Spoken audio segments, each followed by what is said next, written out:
Hello, hello, happy Sunday, everybody. Um, so, what are we going to talk about today? I think we'll talk about people ask me, what do I do to pass time? Well, nothing. I kill myself. No, seriously. No, but seriously, I don't do anything. I don't have a vehicle, so I'm relying heavily upon the transport that is here, which is, the KKs, bikes, Ubers, and stuff to that nature. So that kind of limits me with things that I can do. Should I say limit? I don't know if limit is the correct thing because I'm mid 50s. I'm almost 60 years old. So um, right now there's not a lot that I want to do in this particular area. But if I was in like Lagos, Abuja, which I plan on going back to eventually, yes, it would be a lot of things. But right now here, I'm not doing too much of anything. So the only thing I've been concentrating on, because I think I told you guys I'm in the middle of a divorce. It hasn't completed yet. I'm still in the mix. Right now, we're warring for uh, things in the divorce before it's completed. So once I get that situated, um, and like I said, I have a business here, Destasha, Deztasha Ltd. I always tell you guys because I want you to know how important it is that when you're doing business here in Nigeria, that you are doing business with somebody that's registered with CAC. CAC is, I don't know, say I'm having a brain freeze. Ugh. Anyway, so CAC is where every business is supposed to register to show that the businesses are legitimate. If a person is not CAC registered, I would suggest you not do business with them because that means any issue you may have with the business, I don't know how that'll be resolved, but if it's somebody that is licensed, registered, then you can file complaints with the CAC and the CAC would intervene in order to come to some sort of resolution. You know what I mean? So that's just me personally. And with me being foreign, well, I'm a Nigerian citizen now by way of marriage. Because somebody else asked me, how are you a Nigerian citizen? But let me just go back. I have Nigerian DNA, so my ancestry comes from here. But I obtained my Nigerian citizenship via this marriage to the person that I'm divorcing.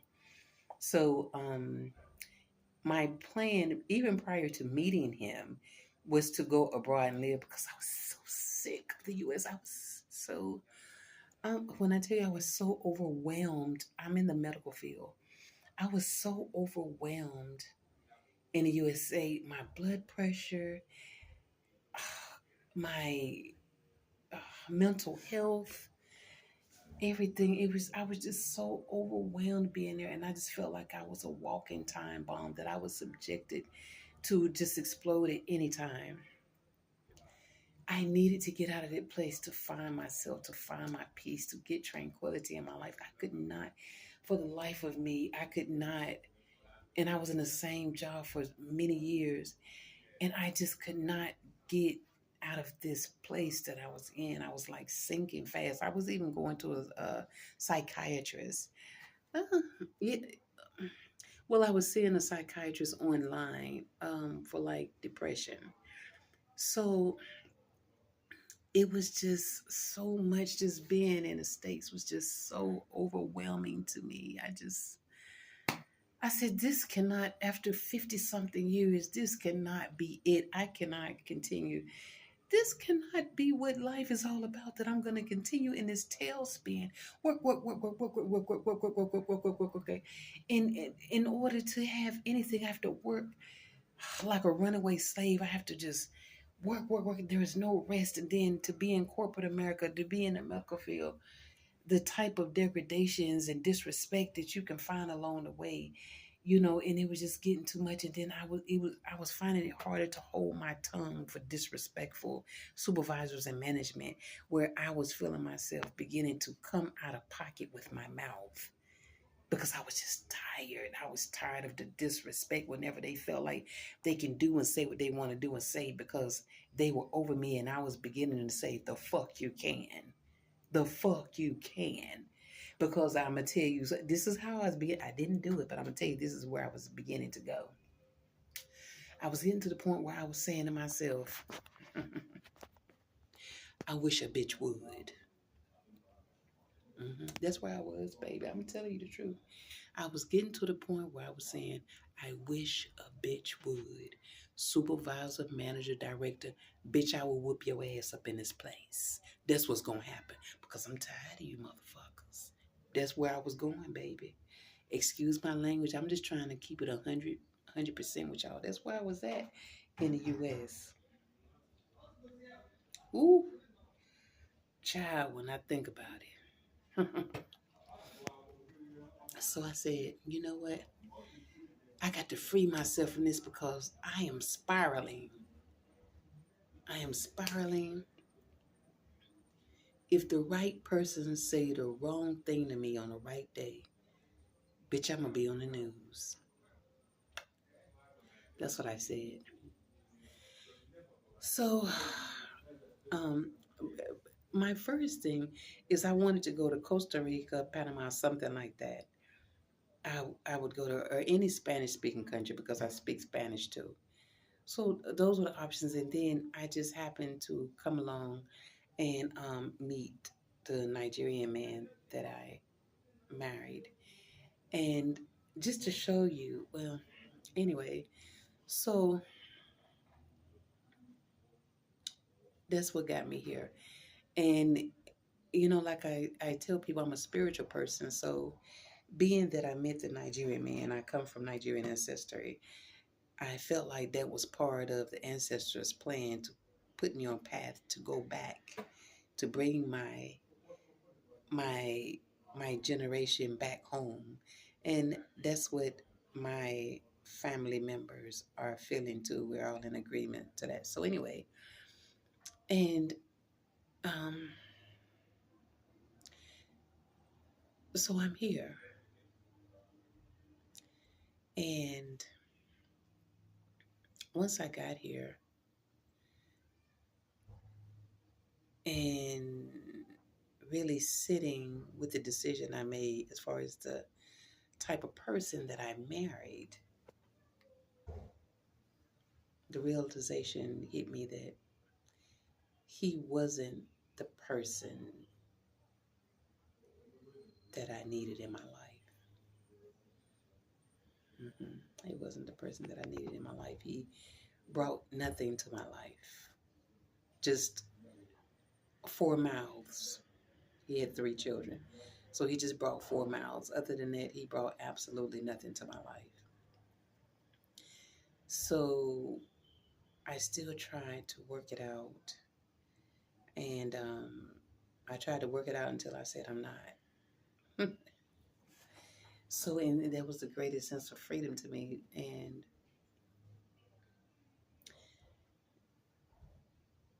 the day he left me in this place by myself, after we had been talking and talking and talking and talking, I had been asking for us to be separate, for us to find places, to get situated because his lack was just too much. That I've never seen a person that didn't care for their children. I never saw a person that didn't know how to behave as a married person. But then I see that character in a lot of Nigerian men here.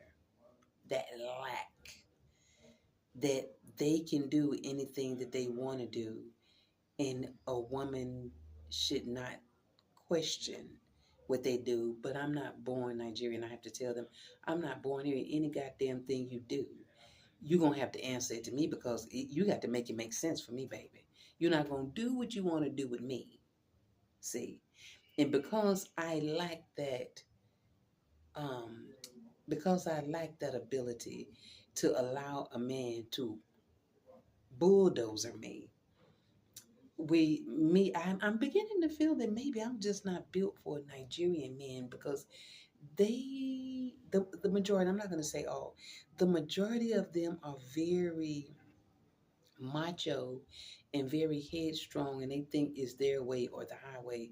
And if that's the case, then I don't see myself being with a Nigerian man, because I have my own rights, I have my own space. You're not gonna do what you want to do to me just because you're a man in this country. You're not gonna behave any kind of way, because see, I'm gonna behave back with you. Anything you give me, I'm gonna give it back to you. So if you want respect, you're gonna give me respect. If you don't give me respect, then we're gonna have conflict. Period, point blank. That's just what that is. I am a non-negotiable person when it comes to fuckery. I don't negotiate fuckery. I don't negotiate immaturity. I don't negotiate any stupidity at all.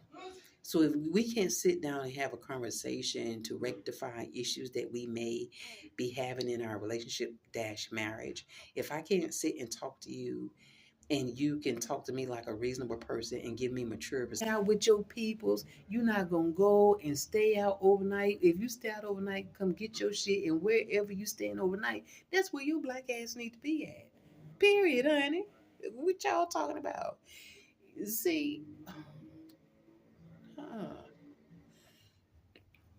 it's not finna be like that. Wherever your black ass is, if you need to stay out all night, you need to come and collect your shit. It need to be where you at. It don't need to be in my house and you somewhere else. Come get your shit and be where you need to be, honey. Come collect your shit, and wherever your ass is sleeping, that's where your shit need to be. Period. Y'all gonna say, "Oh, look at her mouth, honey. That's telling the truth. That's telling the truth." I'm telling y'all what a lot of Nigerian women wish they could say. Oh, and then going back to the Nigerian women, Lord, let me tell you, I'm touching this right here.